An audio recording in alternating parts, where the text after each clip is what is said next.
حضرت نعمان بن بشیر رضی اللہ تعالیٰ عنہ سے منقول ہے کہ میں نے نبی کریم صلی اللہ علیہ وآلہ وسلم سے سنا، آپ صلی اللہ علیہ وآلہ وسلم فرماتے تھے حلال کھلا ہوا ہے اور حرام بھی کھلا ہوا ہے، یعنی واضح ہے، اور ان دونوں کے درمیان بعض چیزیں شبہ کی ہیں جن کو بہت لوگ نہیں جانتے کہ حلال ہیں یا حرام۔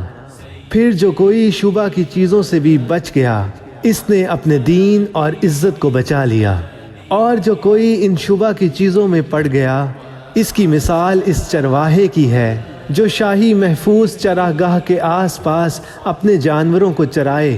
وہ قریب ہے کہ کبھی اس چراگاہ کے اندر گھس جائے اور شاہی مجرم قرار پائے۔ سن لو، ہر بادشاہ کی ایک چراگاہ ہوتی ہے، اللہ کی چراگاہ اس کی زمین پر حرام چیزیں ہیں، پس ان سے بچو۔